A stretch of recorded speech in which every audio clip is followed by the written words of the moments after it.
오늘은 1894년부터 1968년까지 살았던 전영택 작가의 단편소설 하늘을 바라보는 여인에 대해 생각해 보겠습니다. 어느 마을에 감내라는 젊은 과부와 용돌이라는 총각이 살고 있는데 마음이 곧고 부지런하고 일 잘하고 말이 없고 별로 나무랄 데가 없는 용돌이가 감내를 좋아하지만 그녀는 단연코 재혼을 거절하며 이렇게 말합니다. 저는 두 남편을 섬기지 아니하기로 결심했습니다.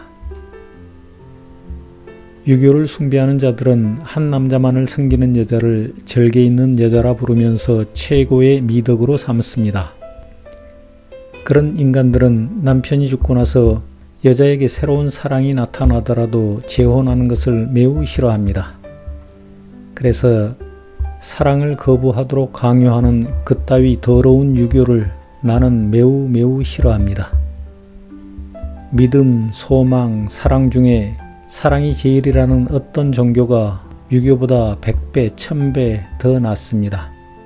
그런데 이 소설의 주인공 감내는 유교에 세뇌된 모양입니다. 그녀가 과부로 지낸 지 4년째 온 나라에 큰 가뭄이 듭니다. 이 가뭄은 20년 이래 처음 되는 가뭄이라고, 금년에는 굶어 죽는 사람이 많으리라고 걱정이다. 동리마다 우물까지 말라서 야단이요, 인심이 아주 흉흉해졌다. 마을 사람들이 한 달 열흘 동안 기우제를 지내도 비 한 방울 내리지 않자 감내는 우물을 파서 샘을 찾고야 말리라라고 결심합니다. 그리하여 감내는 날마다 남이 다 자는 밤중에 일어나서 우물을 파는 것이다. 초저녁에 좀 누웠다가 첫 닭이 울기를 시작하면 벌떡 일어나 나가서 파기를 계속하는 것이었다. 처음에는 무슨 웅덩이를 파는 줄 알고 동네 사람들은 주의를 하지 아니하였으나 마침내 우물을 파는 줄 알고는 모두 웃었다. 우물을 파? 우물이 없어서 그러는가? 가물어서 물이 안 나오는 걸 새로 우물을 파면 물이 날까봐 그래? 그러기 말이야. 이 동리 저 동리 우물이란 우물은 다 말랐는데 이렇게 동네 사람들은 감내가 우물을 판다고 주거니 받거니 말이 많았다. 그래도 감내는 꿋꿋하게 샘 파기를 중단하지 않자 마침내 동리 사람들은 감내가 미쳤다고 수군거리기 시작합니다. 한 번은 달도 없고 컴컴한 밤에 감내는 여전히 혼자서 파고 있었다. 흙짐을 지고 막 밖으로 나오니까 웅덩이 옆에 어떤 그림자가 우뚝 서 있다. 감내는 그래도 그것도 못 본 채하고 또 웅덩이 속으로 들어갔다. 얼마간에 다시 나와 본즉 웅덩이 바로 옆에 있던 흙 무더기가 자리를 옮겨서 훨씬 저편 짝으로 갔다. 용돌이가 그녀가 돕고 있는 줄 알게 되자 유교에 세뇌된 감내가 가만히 있을 리 없습니다. 안 됩니다. 우물은 내가 혼자 파야 합니다. 젊은 남자가 남의 젊은 여자가 일하는데 더구나 이 밤중에 결단코 안 됩니다. 참말 조금만 도와드릴 테니 당신이 조금 더 하신 셈 잡고 가만 내버려 두어 주십시오. 이것이 내 소원이요 즐거움이니 부디 모른 채 하십시오. 용돌이는 소곤소곤 애원하듯이 말한다. 안 됩니다. 다시는 그러지 마시오. 감내는 이렇게 간곡이 타이르다시피 하고 누가 볼까 부끄러워 바삐 집으로 와버렸다. 그런데 다음날 밤에 나가본즉 이번에는 어느 틈에 용돌이는 웅덩이 속에서 흙을 파고 있다. 그리고 꿈에 본 그대로 나무를 세우고 구루마 바퀴에 줄을 달아놓고 두레박을 메어 놓았다. 감내는 눈물이 나도록 고마운 생각이 났으나 그럴수록 죽은 남편 생각을 하고 그리고 단지하고 수절하기로 결심한 지난 일을 생각하고 우물은 혼자 내 정성으로 파야 한다는 것을 생각하고 감내는 입술을 깨물고 결심하였다. 그리고 가만히 용돌이를 불렀다. 용돌이가 웅덩이 밖으로 나오자 책망하는 어조로 힘있게 말했다. 그만하면 알아들으셨을 텐데 왜 또 오셨소? 당신이 다시 오시면 나는 이 웅덩이를 묻어버리겠소. 아니, 내가 이 웅덩이 속에서 죽고 말겠소. 이것도 다 걷어가지고 가시오.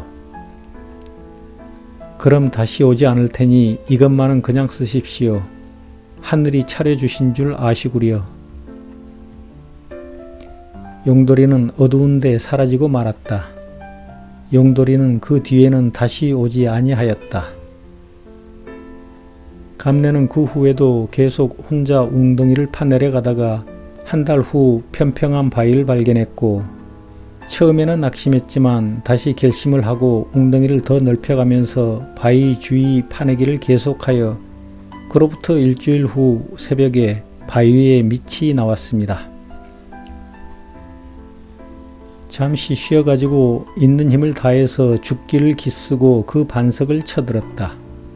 2번, 3번, 3번 만에 그 반석이 번쩍 들렸다. 바위가 들리자 발이 삐끗하는 바람에 감내는 나가 떨어졌다. 샘, 쓰러진 발밑이 서늘함을 느낀 감내는 부르짖었다. 그리고는 감내는 사지가 늘어지고 눈이 감기고 정신을 못 차렸다. 얼마 만에 겨우 정신을 차린 감내는 어떤 씩씩하고 굳센 사내가 반석 밑에서 솟아나는 찬 샘물을 수건에 적셔서 그녀의 머리를 식혀주고 입에 물을 넣어주고 있음을 느낍니다. 이윽고 자기를 안아준 그가 용돌이인 줄 알았을 때에 빙긋이 웃으면서 한 팔로 용돌이의 목을 가볍게 안고 쳐다보는 감내의 눈에 눈물이 어리었다. 용돌씨 고마워요. 이 샘은 나 혼자 얻은 것은 아니요. 당신과 둘이 얻었소. 당신의 정성은 잘 압니다. 당신의 마음도 잘 압니다. 나 같은 여자를 생각하시고. 감내는 그 순간 자신이 평생 유교에 속아 살았다는 것을 깨닫습니다. 유교에 속아 아름답고 소중한 사랑을 받아들이지 못했음을 깨닫습니다. 하지만 그 깨달음은 너무 늦었습니다.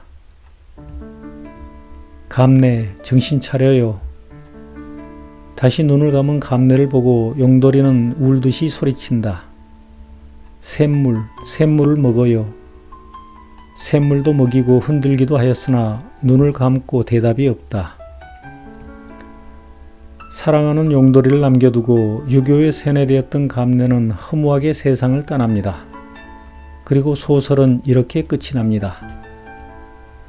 일은 끝났다. 고약한 인습. 용돌이는 울었다. 용돌이 등에 엎여 밖으로 나온 감내의 시체는 집 뒷동산에 용돌이 손에 고이 묻혔다. 용돌이가 울면서 외쳤듯이 감내는 인습이 죽였습니다. 결혼한 여자는 남편을 위해 일방적으로 희생하고 헌신해야 한다는, 남편이 죽고 없더라도 하나의 남정네만 섬겨야 한다는 고약한 유교적 인습이 아니었던들 용돌이와 함께 우물을 팠을 것이고 감내는 죽지 않았을 것입니다. 그래서 감내가 죽을 때 인습도 함께 죽어 땅속에 묻혔어야 마땅합니다.